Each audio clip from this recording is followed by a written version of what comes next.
mungkin sama ya, aku sama teman-teman sama ngerasa gini deh. Kenapa ya salary kita tuh segitu-gitu aja, kalaupun ada kenaikan pun nggak seberapa gitu, sedangkan pengeluaran kita itu semakin banyak.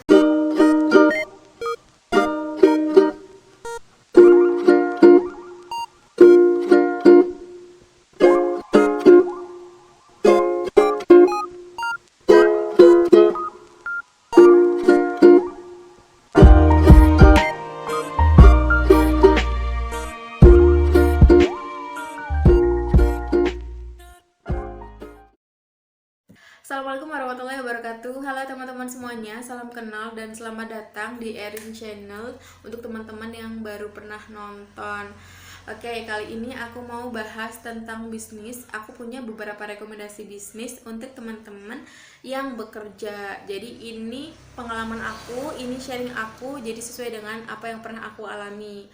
Karena aku adalah karyawan juga ya, aku juga pekerja dan bisnis juga. Jadi semoga ini juga bisa diaplikasikan untuk teman-teman semuanya. Teman-teman, mungkin sama ya, aku sama teman-teman sama ngerasa gini deh.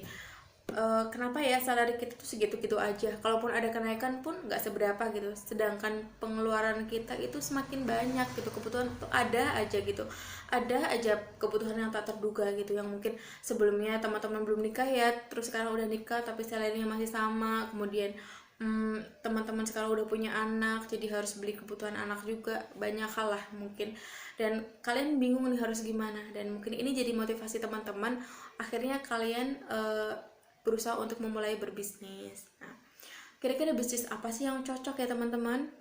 Oke, yang pertama, kalian harus sesuaikan dulu dengan jurusan kalian. Kenapa? Karena dalam berbisnis ini teman-teman gak cuma action aja, tapi perlu ilmu sebagai dasarnya.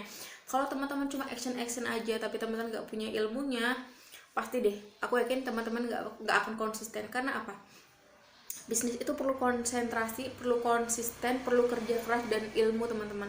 Jadi kalau teman-teman gak ada ilmunya, otomatis kalian harus belajar dari nol lagi. Sedangkan kalian udah bekerja, waktunya udah dibagi, jadi kalian nggak akan bisa konsisten karena kalian ngerasa udah capek kelamaan di prosesnya gitu. Tapi kalau misalnya kalian udah ngikutin ilmu yang pernah kalian pelajari gitu, kalian pasti tinggal update aja dengan ilmu-ilmu yang mungkin kalian belum pahami gitu. Jadi saranku ya teman-teman, sesuaikan dengan jurus kalian.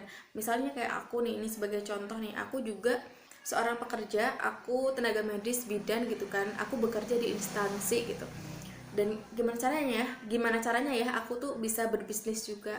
Kebetulan karena aku boleh praktek gitu, kalau bidan itu boleh praktek di rumah sendiri, dan mungkin goalsnya punya klinik atau rumah sakit, amin gitu ya. Dan pada akhirnya aku akan berusaha untuk bagaimana caranya aku bisa buka di rumah. Jadi paginya mungkin aku di puskesmas gitu ya, di instansi sebagai karyawan, aku di rumah punya bisnis sendiri dengan buka pemeriksaan di rumah gitu. Terus misalnya lagi contoh lain ya teman-teman, misalnya guru nih. Guru juga sama sih. Kalau misalnya guru pagi-pagi ngajar anak gitu di sekolah gitu, masih punya waktu sore sampai malam, kira-kira ngapain ya?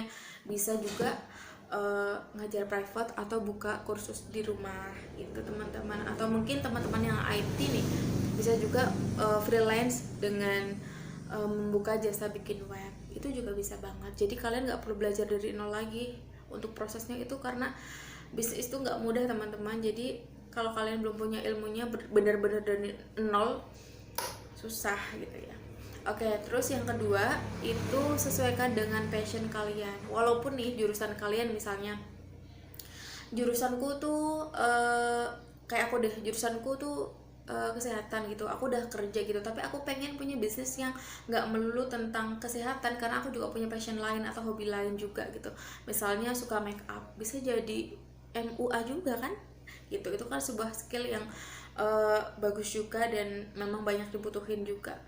Nah itu bisa. Terus misalnya kalian itu suka masak, padahal jurusan kalian itu misalnya teknik, boleh juga kalian bisnis kuliner, itu bagus juga karena semua orang tuh suka makan gitu kan. Yang penting inovasikan aja produk kalian dan punya selling point yang bagus, pembeda dari kompetitor yang lain gitu. Terus yang ketiga teman-teman, nah ini karena di era sekarang itu orang tuh serba online, orang itu banyak yang belanja online daripada ke store-nya langsung, karena ngerasa kalau lewat e-commerce atau marketplace itu lebih mudah gitu, tinggal klik aja transfer udah deh sampai ke rumah gitu kan. Nah ini juga jadi peluang untuk teman-teman berbisnis, karena ini teman-teman bisa sambil kerja gitu. Nah bisnisnya apa? Kalian bisa jadi dropshipper atau reseller. Kenapa aku saranin untuk jadi dropshipper atau reseller dulu? Jangan sampai kalian punya brand sendiri atau produk sendiri, karena build branding itu nggak mudah gitu. Jadi kalian butuh effort yang banyak banget, waktu juga, sedangkan waktu kalian itu terbatas gitu kan, harus dibagi sembari kerja. Jadi kalian harus belajar dulu jadi reseller produk orang lain atau dropshipper kalau memang kalian nggak mau ada modal gitu ya.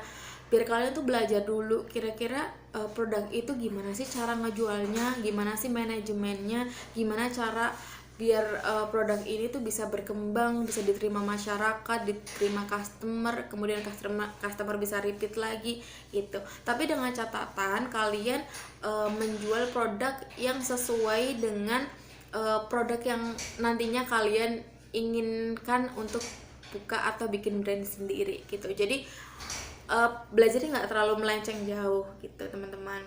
Oke, segitu aja rekomendasi dari aku. Mungkin akan ada rekomendasi lain karena aku kebetulan udah pernah mencoba beberapa bisnis. Oke, gitu aja. Terima kasih untuk teman-teman, semangat untuk pekerja dan yang mau memulai untuk bisnis. Semoga kalian sukses dan berkah dan rezekinya dilancarkan oleh Allah. Oke, bye bye. Waalaikumsalam warahmatullahi wabarakatuh.